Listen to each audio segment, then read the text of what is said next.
Good morning, all. We're still admitting people from the waiting rooms, so we'll give it a few more seconds and begin.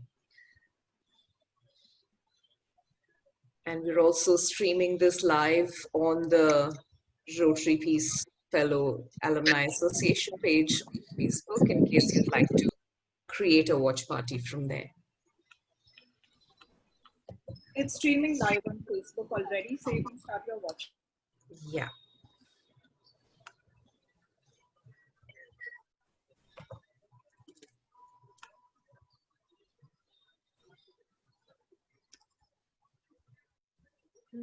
Right, I think, yeah, most people are in. We still have a few in the waiting room. Welcome, everyone. My name is Rukmini, and I'm the moderator for this session on structural violence.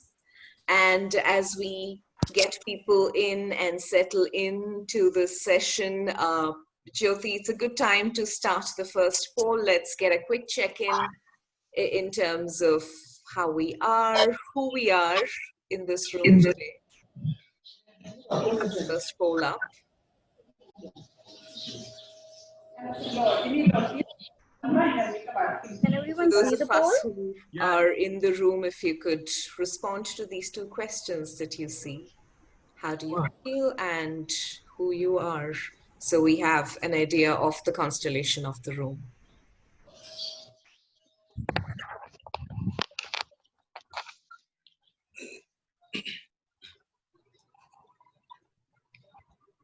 Right, good to see the responses. Okay, among the audience, we have a mix of Rotarians, peace fellows, peace builders, peace enthusiasts, and others.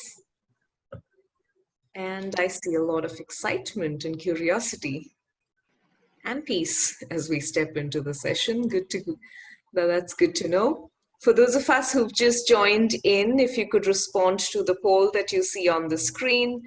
We're just doing a quick check-in in terms of who we are and how we are feeling as we begin this session.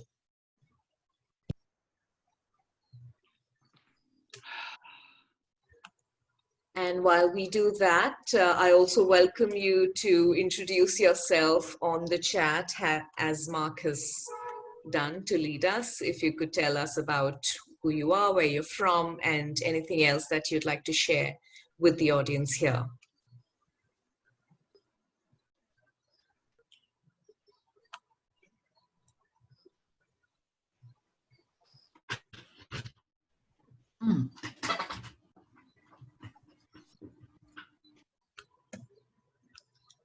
Right, maybe we'll give a few more seconds to the poll and then close and begin.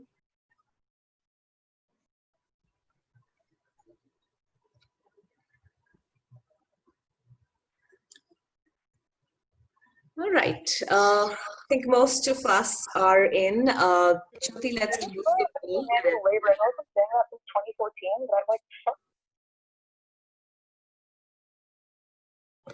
Yeah. All right, Jyoti, let's close the poll and let's begin the session. Thank you. Right, good morning, good afternoon, and I suppose also good evening for some of you. My name is Rukmini. I'm a Rotary Peace Fellow and I'm based in Mumbai in India. And a lot of my work is in the space of peace education and dialogue, and I also straddle between this space and the space of corporate leadership development. So those are my areas of work, and I'm the moderator for this session today, and it's my pleasure to welcome all of you, and particularly our panelists for today, Chintan Modi and Jayanta Mukherjee. And lovely to have a total of 56 participants that we have here right now, along with our audience on Facebook Live. This session is for 90 minutes, and we also hope in the later part of the session to have breakout rooms where we'd love to get your voices in terms of your experiences and insights around structural violence in our world. As we begin, I'd like to open with my comments as a moderator around this particular subject, which has hit us all extremely hard, particularly in the last few months. Not that it did not exist in our world before, it very much did. It's just something that has come to our experience in a very tangible way, given that we are seeing things that we did not quite see before. We are experiencing things that we did not quite experience before. And in that context, I'd like to begin with what I have personally been touched by in the last few months, particularly. I come from India, a country that went into lockdown with a 4-hour notice that began at 8 in the evening, which meant that people practically did not have much time to prepare to step into a lockdown. And there are parts of the country that continue to be in a lockdown. For example, where I live in Mumbai is still a containment zone, which means that I've not stepped out of my house since the 14th of March this year. And as I say that, I know that's also a huge statement of privilege in that I've been able to stay home since the 14th of March and not be worried about starving. And there are millions of people out there who've not had a similar choice in the matter. And here's where structural violence comes in an extremely stark way to our face, in that when we use the term structural violence, for those of us who are in the conflict resolution or peace education space, it's perhaps easier to understand the term. And for the rest of us, it might seem like something that's out there, something that maybe academics talk about, or once in a while the media talks about, but it's not something that's in my world. It is usually a perception when it comes to a term like this. And what we'd like to bring in through this panel here today is to understand that structural violence is very real. It operates in all our lives. It operates through us at times. And therefore, if we are to have any hope for peace in the world, it's really important that each of us in our individual capacity start engaging in peace building. We cannot really wait for governments or any other track one processes or international organizations and NGOs to do their work in peace building. It's up to each one of us to be able to tackle structural violence. Let me share with you an image that hit me really starkly in the last few months. And as I share the image and as you see this, I also want to simultaneously read a poem that I had written a few weeks ago. This is an image that was captured by a photographer called Mandeep Singh, who works for a publication called India Today. He did a lot of work trying to document experiences of migrant laborers in India, millions of whom were stranded in the lockdown. And they were stranded literally on the roads with nowhere to live and nowhere to go, because there was no transport available for them to go back to their hometowns or home states, as the case may be. And there are extremely disturbing stories around how several of them died, some of starvation, some of other structural violence incidents, and several of them continue to be, and when I say several, I mean several thousands of them continue to be stranded even as we speak. As you look at this picture, I'd like for you to hear my words around this. Look into the little one's eyes and tell him slavery does not exist anymore. Place your hand on your heart and promise him that his freedom will always be honored. Now look into the mirror and tell yourself you told the truth. Do your eyes believe you? Even as the little one's future is sold to his father's masters, who dictate whether or not he deserves the luxury of a home.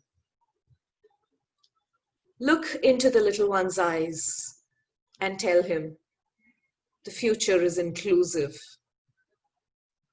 Place your hand on your heart and promise him that his choices matter. Now look into the mirror and keep looking, waiting in trust that the little one grows up believing all that you said as he is carried forth by a choiceless father. Do you have the courage to look into the little one's eyes?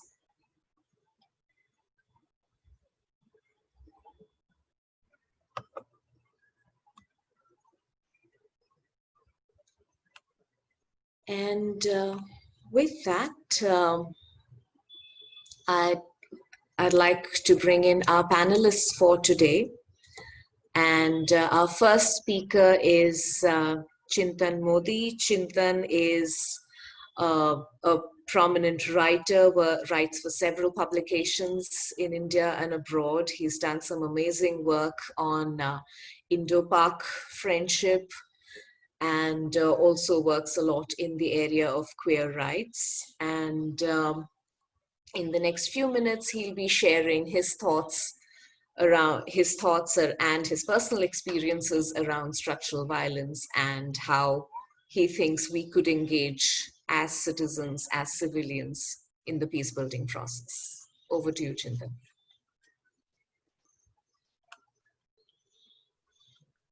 Thank you, Rukmini, for inviting me to this conversation. Hello, everyone who's listening. I have read the poem that Rukmini has shared, and it moves me every time I encounter it again. I think apart from the question of how do you have the courage to look into the little one's eyes, I think the question that we should all be asking is, do I have the courage to look at myself in the mirror? And that is something I would like our conversation to be guided by, at least to some extent.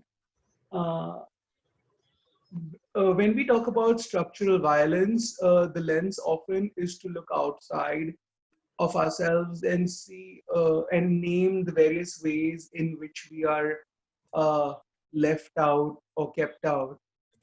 Uh, and we try to overlook or deliberately push away what makes us identify our own complicity in systems that oppress other people. So I hope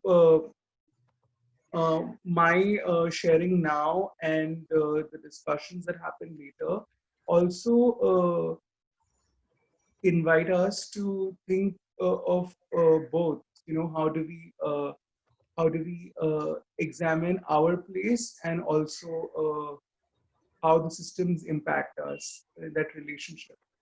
I identify as queer. My pronouns are he and they. Um,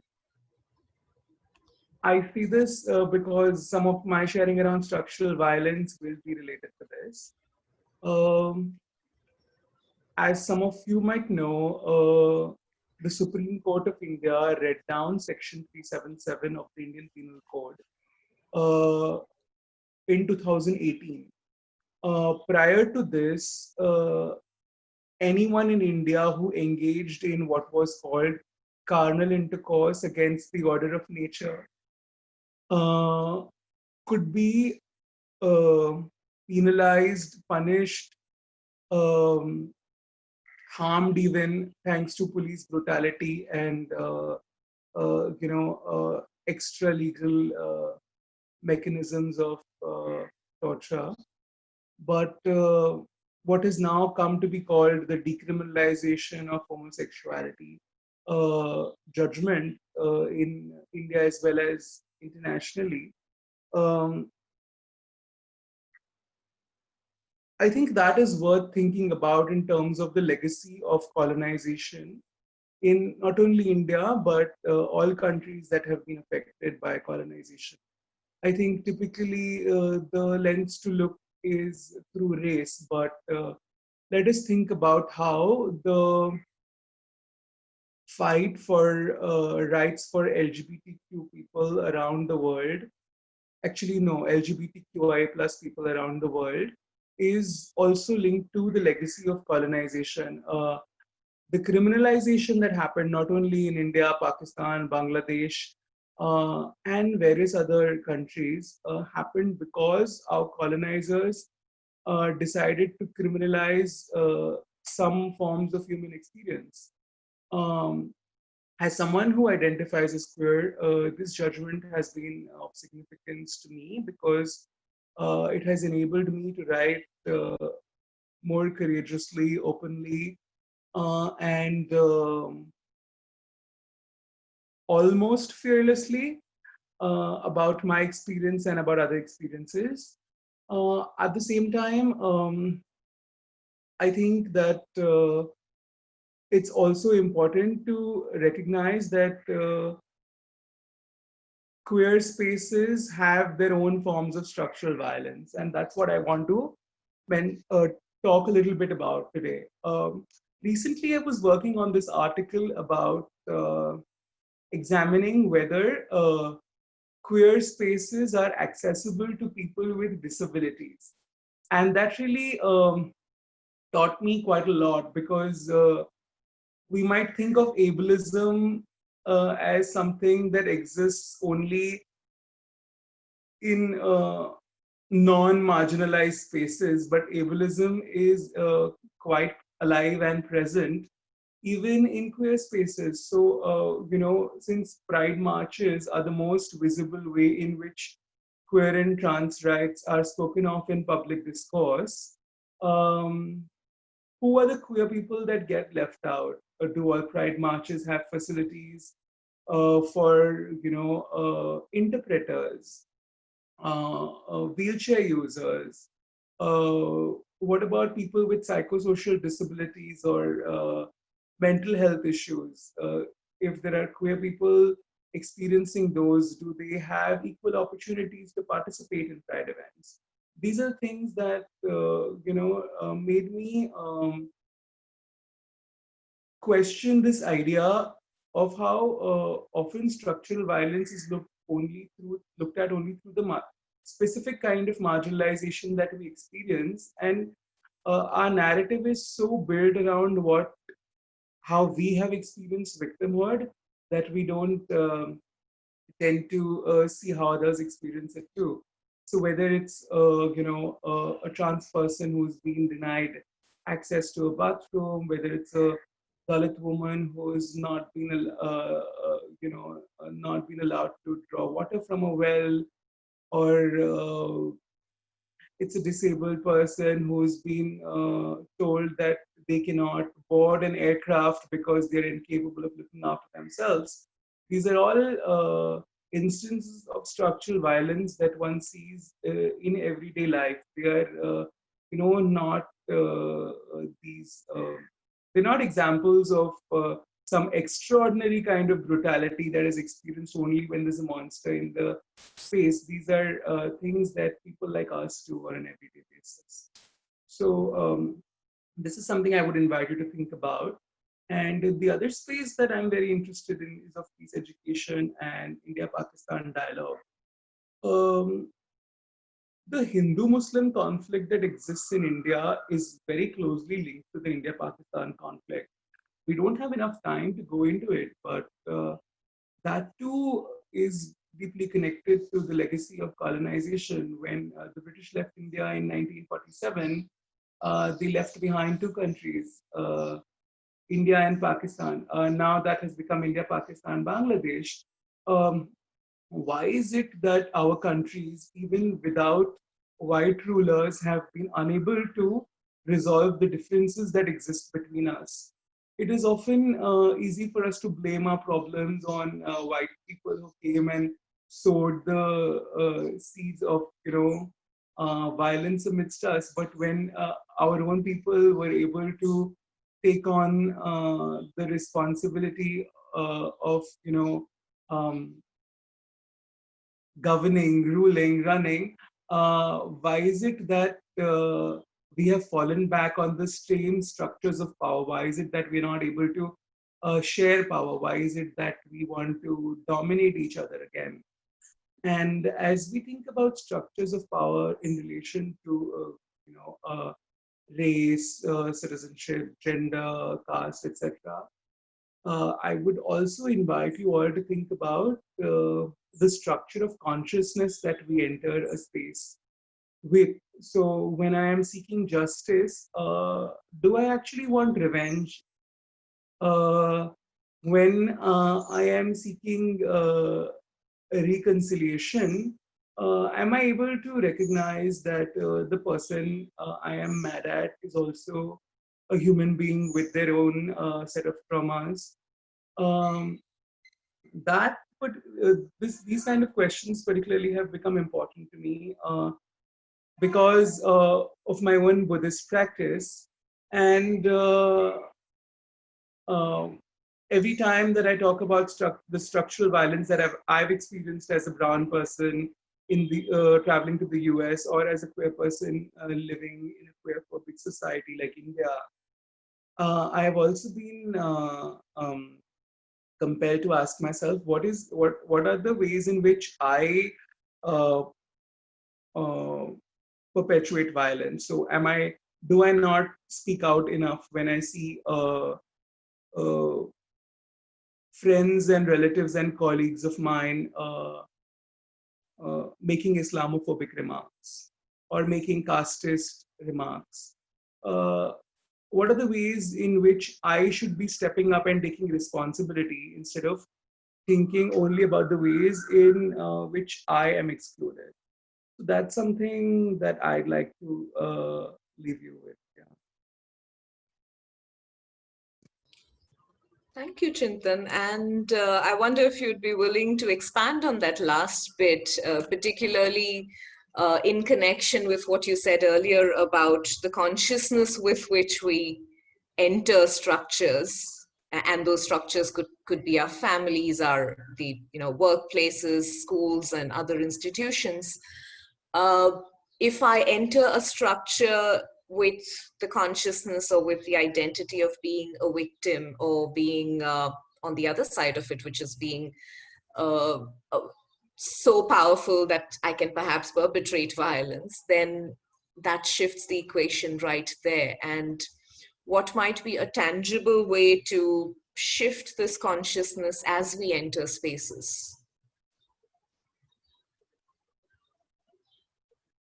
When I think of spaces, I just want to say that I think of online as well as offline spaces. And uh, uh, now that now that many of us are working from home, I think it's all the more important to examine online spaces and the structures of violence that we carry into these. How do I respond to disagreement on social media? That for me is a very important piece of this conversation. Um, am I abusive to people who don't agree with me, or am I able to say, I hear you, but I have a different point of view, and that comes from my lived experience? Um, that can be difficult to do because one feels so triggered, and it is so easy to lash out at someone who's uh, just another blip of a presence on social media, someone you don't have a real human connection with. But as we know, we are going to interact more and more with people from around the world online. I think it's useful to think not only in terms of digital etiquette, but also um, how can I here honor the humanity of people who I am in dialogue with? Is it possible for me to pause? This is something that I have found important to do. especially when the issue that is being discussed relates to my own identity.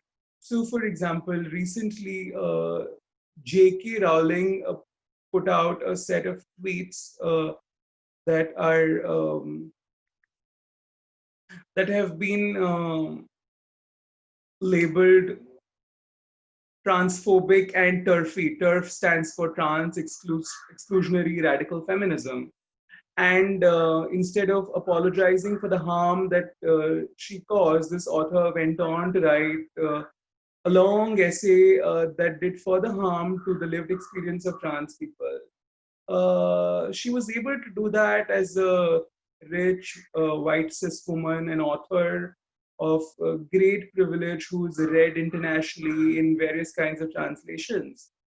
Of course, I, like many other people, were really annoyed with Rowling for doing something like this during Pride Month. But how do I participate in that conversation? Do I go to Rowling's Twitter handle and shout at her? Do I call her names? Is that going to make things better for trans people in my country and anywhere else? I found these questions important to ask because sometimes social media seems like a weapon that is very easy to use and one that requires pretty little accountability, and everyone feels uh, happy because they can bond over someone they want to collectively attack. But I have been thinking about whether attack as a form of protest worsens the situation, or if it makes people who were not hearing earlier sit up and take notice. This is not to undermine any trans activists or allies who have written to Rowling in harsh terms. I know that tone policing is very much a reality, and often people who are hurt in a situation are asked to tone down the criticism so that it can be palatable to people in power. That's not my intention. My intention is, as someone from the community, to think about how do we participate in public education in meaningful and responsible ways that will make things better for people who come after us. Because I may feel really good right now by lashing out at someone. Does it make things better for people outside the space I'm in? Or am I only appropriating their cause for myself to pat myself on the back? Um, I think this is what I meant when I said structures of consciousness that Rukmini asked me to expand on. So yeah, I don't want to take up more time on this panel. I'm excited to hear what other people have to say. That was valuable, Chintan. Thank you. It makes the idea of our role as individuals in peace building really clear. So thanks for naming that. And for those of us who joined in a while ago, welcome. My name is Rukmini and I'm moderating this panel. And who you just heard was Chintan Modi. And if any of us have questions that you'd like for the panelists to address, please put those up on the chat box and we'll attempt to weave that into our conversation. Next up, we have Jayanto Mukherjee. Jayanto is currently an external affairs director at a leading university in India. He comes from a really eclectic background in terms of working in a think tank specializing in South Asian geopolitics and security. He's again done a lot of work around the Indo-Pak context and violence in that space. He's also done a lot of work around the role of media and education related to media. So Joy, welcome, and we look forward to hear what you have to say. Thank you for that, Rukmani, and thank you for inviting me to this lovely session. And it's early in the morning here in Bombay, in India. So good morning to everyone. And it's great to hear the views which are being shared. And I thought I'll just set up a little different pattern to the discussion which we're having, because what I really feel is in order to understand the problem, of structural violence, we have to see that how is it being also propagated to us through various channels, and what do we see regularly across, how are we victims to certain amount of stereotyping and propaganda, and how do places across the world are looking at these problems in almost the same through the same lens. Because what I've seen is that when there are racism issues in the West, there are casteism issues here in the subcontinent. It all connects down to the color, it connects down to the thinking.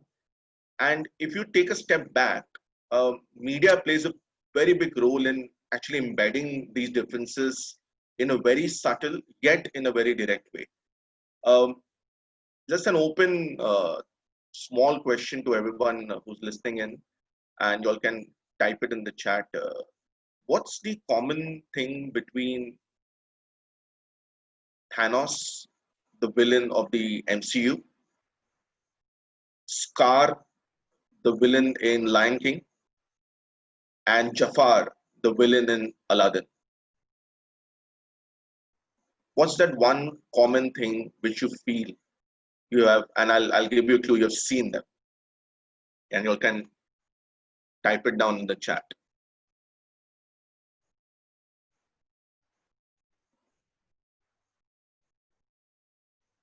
Lust for power is coming in. Fair enough.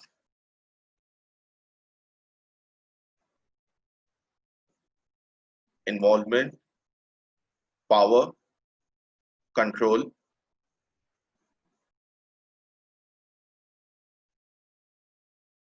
These are a lot of main characteristics which are coming out as villains. But if you see, how does the media stereotype it? They're all dark colored skin. The skin tones are very distinct. If you see Jafar, because he's an Arab villain, so he'll be dark. Whereas the protagonists in Aladdin, Jasmine and Prince Ali, are sort of tanned Westerners rather than actually Arab looking. Same goes for Lion King. Scar's mane, the lion's mane, is dark in color, but Simba and Mustafa have it light in color.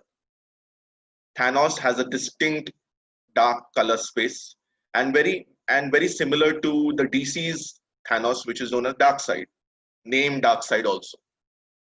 So if you see, there is a big pattern when it comes to also showing good versus evil. And that's probably where the first propagation of this happens into our society. And I'm not saying this is a Western culture. Even here in India, when we read children's comics, so there is a character known as Chota Bheem, which is probably the most famous Indian animated series going on today, and 40 million viewers it has. It has a big influence on children. My child himself is a big fan of it. But my basic problem there is when Chota Bheem goes and fights people, the villains or the people who are causing trouble, very easily they're shown in dark skin. And this is something which I feel is where I have firstly encountered structural violence, where it's being kept in my mind that anything which is dark skin will have an evil connotation to it, will have a negative connotation. And that gives a lot of base to what's happening across. Again, as a subcontinent, there is this whole myth in our mind that when an Indian boy has to get married, the bride has to be fair skinned in color. And matrimonial ads in India are famous for this. We have had case studies on this regularly, where the first line of the matrimonial ad is looking for a suitable bride, looking for a suitable groom for a fair skinned girl, or looking for a fair skinned bride for a suitable groom. It's always there in the face.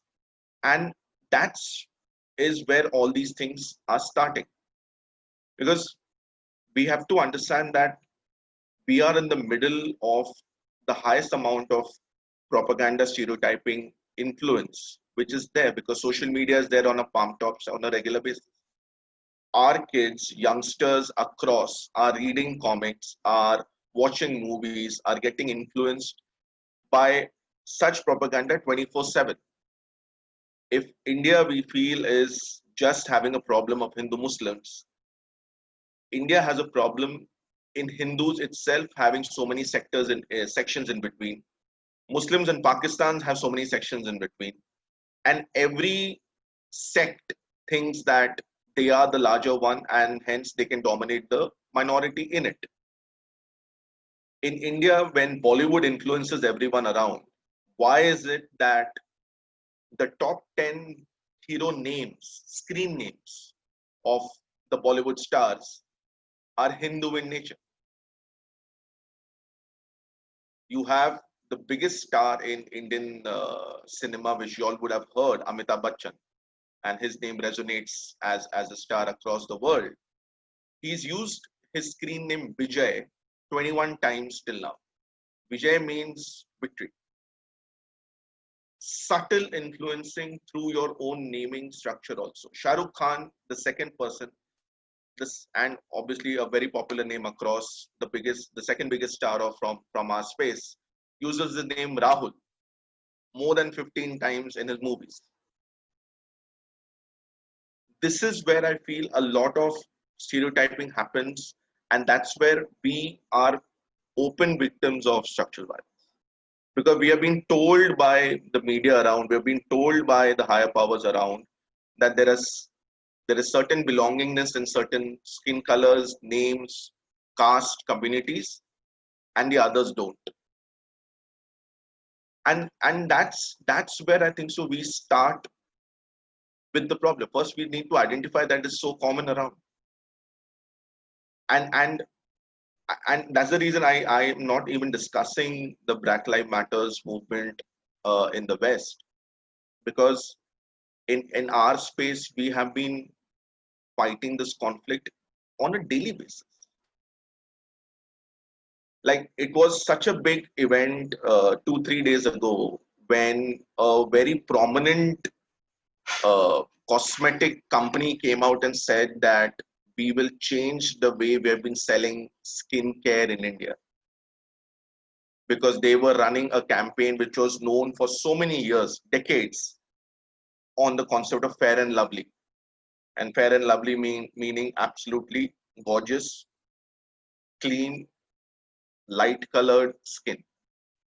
And they would use that regularly across. They would use that in their ads where they would show a dark colored, dark skin tone girl being asked to use fair and lovely, and suddenly after 3 4 days she's looking brighter and lighter colored in nature. And this company recently came out and said, we have understood the issues we have done, and we will now change the way this is seen, and we will ensure that we address to everyone equally. My problem is you're telling this to me in 2020. We have been, my mother was looking at those ads when she was young. And now it's 2020 when we feel that things have actually progressed. And then one of the biggest companies comes out and accepts it. So this is where I feel a lot of things are being imbibed into us. We can speak about the differences when it comes to caste in India, the differences when it comes to color in the West, the differences when it comes in the even in the religion. But I think so that is something which is we know. I don't want to discuss about that part of it. What I really want to use this platform to say is that how do we get involved in this in such at a very subconscious space? The messaging is so clear to us, and we have accepted it. It was, I think so, a few years ago, it was a big thing when Spider-Man, Miles Morales became Spider-Man in the West, and Spider-Man was seen as someone who can be dark colored also, and he can be one of the prominent heroes. Why did it take so much of time for that event to happen? Why did it take so much of time for Fair and Lovely in India to come out and say that dark colored is something which we have to accept? Why does it take, why hasn't the Indian parent still stood up and said the marriage between two lives is more important than the two skins? Stereotyping in India is absolutely appalling, where we know that if it's a South Indian, they have to be dark colored in nature. India is divided into North and South, and they have their own. We have our own problems with everyone. We conflict with them even in the way they speak, how they speak the language. We regularly stereotype them when they speak Hindi, and that happens in movies, that happens in theater, in cinema. It happens everywhere, and that is the messaging which comes to us. And the same happens in Pakistan. If you see in Pakistan, it's just not about the Sunni and Shia divide. Where do the Ahmadiyas go? Where do the people who are following Sufism go? They have been targeted on a regular basis. In fact, the Pakistani constitution in the 1970s went out and said that Ahmadiyas will actually be known as non-Muslims because they don't follow Prophet Muhammad as their ultimate God. They see it as their best God. And there are more than 2 million Ahmadiyas in Pakistan. They almost constitute 1% of the population right now. So everywhere there is a structural violence issue which is glaring in the face, which is not just as simple as a difference between two colors or two mindsets. And when we are still discussing this in 2020, that is where my problem begins with. If we were discussing this in the 90s, I could have understood it's a relevant issue. If we were discussing this probably in the early 2000s, it was irrelevant. If 2020, we're discussing it at a serious way. We're not discussing this just as a case study of the past. We're discussing this that, okay, we have still not fought with this properly. We have still not addressed this properly. We are still being given capsules where all the differences are held mentally between all these sections, and somewhere we accept it. That means we have not even seen the main issue, and the elephant in the room just remains there itself. And if I again go back to Pakistan, because why am I speaking more about India, Pakistan, probably Pakistan a little more, because I think so it's also important to understand every country has its structural violence issue in a very different way, but it's still there. It doesn't mean that because it's a Muslim country, so they will have probably not the same violence, they're not the same issue, and probably they're not still addressing it in the same way. Their plays in the 80s and the 90s have addressed these issues regularly. But where did the effect go? Nowhere. In our country, my cinema is still looking for its most prominent Muslim screen hero. I have Muslim heroes who are prominent. The Shah Rukh Khans of the world, the Salman Khans of the world, the Saif Ali Khans of the world. But they're forced to take up Hindu names in the movies.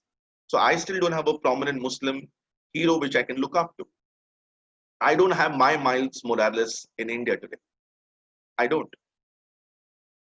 I still, even when we read, and Rukmani and Chintan actually can correlate to this, the most famous comics in our times in the 90s was something known as Tinkle comics.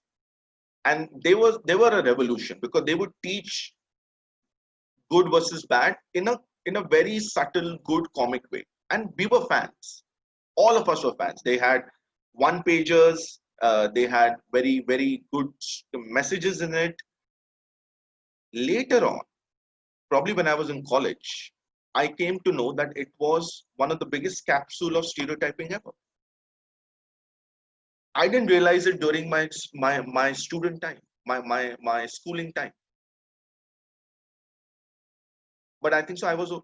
We were one of the very few to realize it, that what we were being fed. We were being fed on a regular basis that good versus evil means light color versus dark color. All the people who would be protagonists, antagonists in those comics would be very directly having dark brown and dark colored skins, and also having names which were directly connected. So they would have a name known as Kalia in it. Kalia is in Hindi, so it's like it's a name for black. So there was a direct push on it. Anyone who had a negative character would have probably those dark colored mustaches. Even these things are so subtle, but today it makes so sense that we were being fed in such a negative way. That means the good will never have a mustache, and the bad will have those dark, bushy mustaches. They'll have a mole on their right side. They'll have those dark hair, long hair. All of this was messaging in a country like ours, without even saying that there was a Hindu Muslim. In the Hindu itself, there were so many spaces of difference. And when we are fed this, and then when we grow into employable age, and then when we go into the work structures, and there was a time when Indians didn't want to maintain beard stylings while working, because they would be stereotyped into, okay, well, you're keeping a beard, suddenly are you a Muslim? And this is an office rant. This is an office rant in progressive corporates in India. Even today, unfortunately, when we are in a lockdown situation, when right now it's opened up a little bit in India, but when we were in the peak of lockdown and we would be working from home, and we would not be motivated to have daily shaves, and we would be actually growing up a beard, subtle office jibes from your bosses would come in a Zoom call. You're looking like Osama. Wow. And this is where it exists. And it's so, and I'm speaking from the Indian perspective. Why am I saying it? Because think that even at our end, the thinking is on these lines. We don't need to even discuss what's happening in the West as Asians, because we are probably bigger proponents of these differences, and it exists everywhere. There are numerous occasions where a lot of apartments in the prominent cities of India don't allow Muslim owners to come in and stay, even as tenants, that not even to buy even as tenants.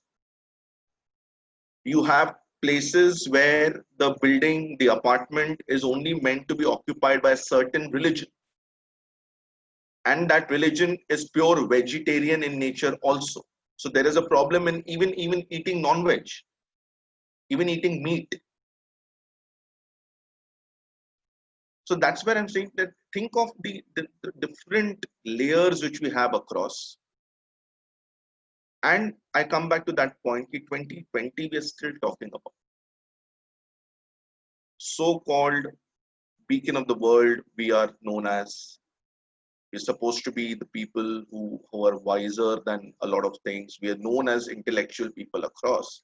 But what's the use of having that tag when we still don't know how to treat the people in our country? It's and to give you a acceptance mindset of my country, when farmers commit suicide in our country, there is no upheaval on Facebook. It's accepted as a norm because they belong to a certain strata of society which doesn't conflict with us or doesn't matter to us.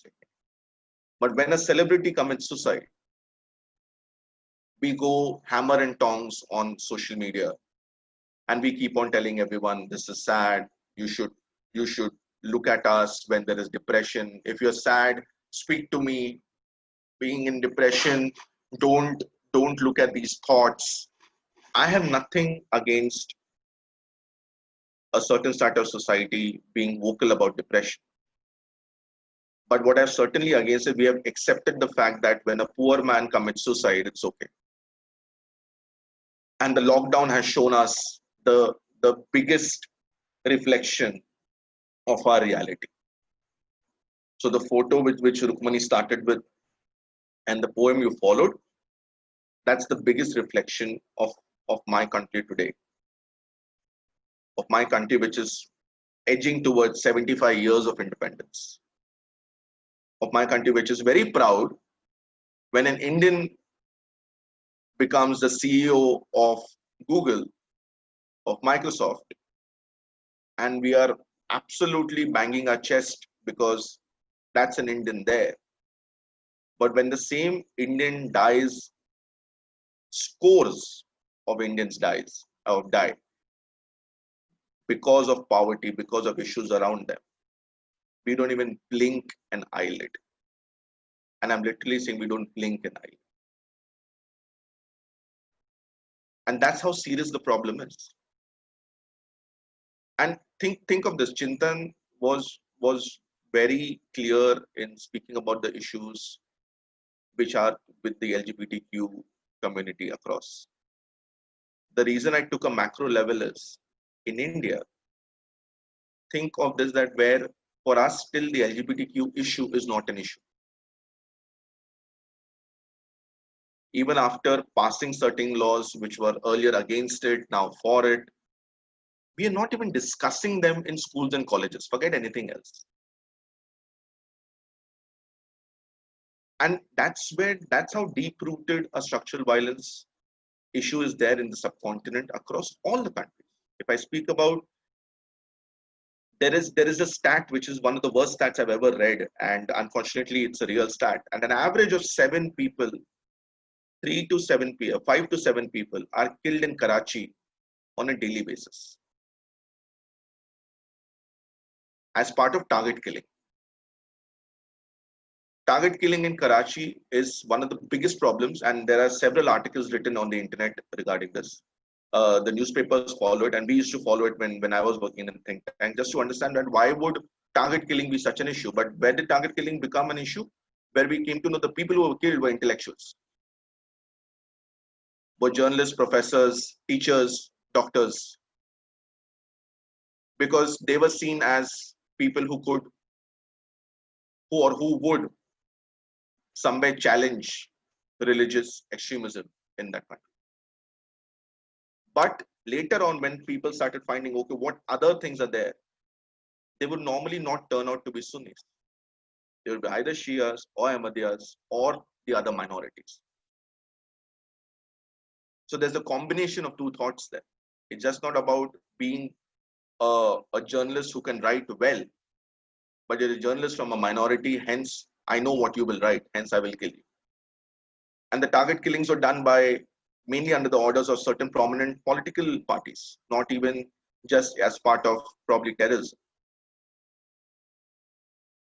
So in the subcontinent, structural violence exists in a very, very direct, in the face way.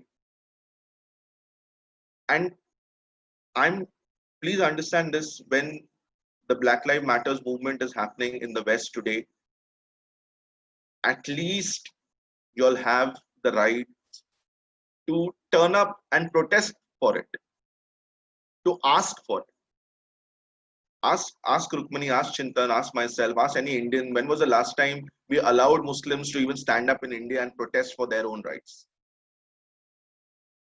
When Dalits stand up, we see them as minorities who are like, okay, they have that, but they have it well because they already have reservations. That's what a rich Indian Hindu would say. They have reservations, they'll get their jobs, it's okay.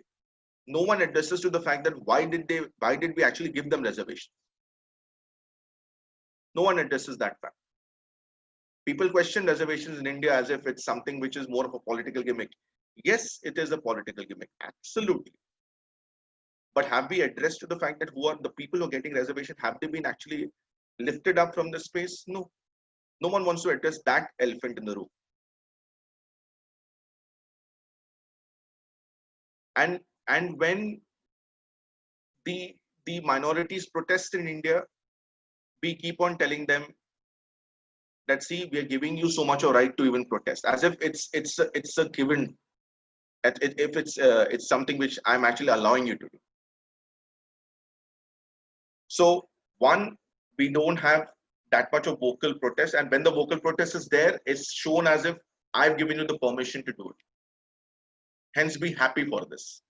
So when the whole protest in India happened, and there was a space known as Shaheen Bagh, which became the biggest scene in India during the in the last 3-4 months because of a certain law which was being passed regarding the rights of staying in the country and being known as Indian in the country, and the large number of minorities stood up.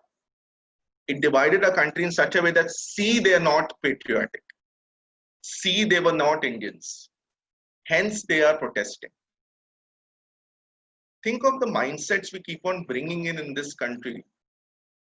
So forget till the time I'll come towards the progression what the US and the Europe of the world are seeing. And it all comes down to the place of schooling and education where I feel the biggest change makers should be. And that's something which I think all of us should discuss. How can education be the biggest? I feel education will be the biggest, will need to play the biggest role in this. But for that, we'll have to redefine education itself. Because education in today's frame will not solve this problem. Because education in today's frame has actually accepted the stereotyping, and that is what is showing us the differences today. We need to change the system itself for the system to work sometimes. And being an academician, I'm telling you this. Those were my 2 cents on this. Thank you, Joy. And I know that you've stirred up a lot of questions, and questions for which there are no easy answers. And yet the call of the times is really for us all to have the courage to stay with questions and not really jump into answers. And and I'm also glad, and I want to acknowledge the reflections and responses on the chat that are coming in terms of acknowledgement of how we experience structural violence in different parts of the world. So thank you for that, and do continue that reflection. We will step into a breakout room discussion now. We will spend time with smaller groups working with for questions, which Jyoti, if you could paste that for us in the chat box.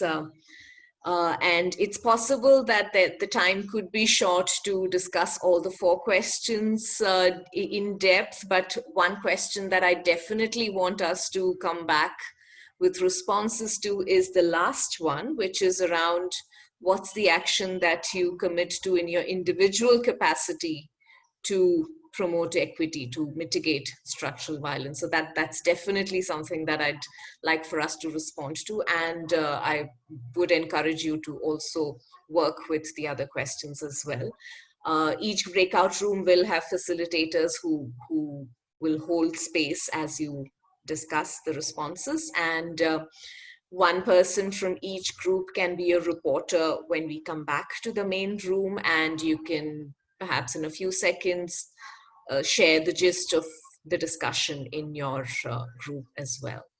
So let's step into the breakout rooms. You will see a join link on your screen, and please do click on it to step into your breakout rooms.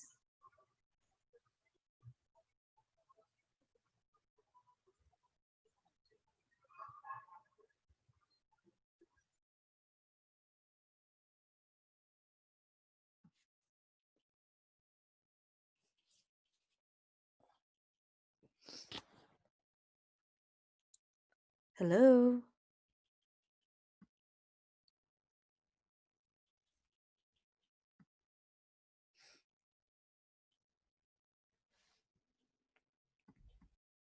Oopsie.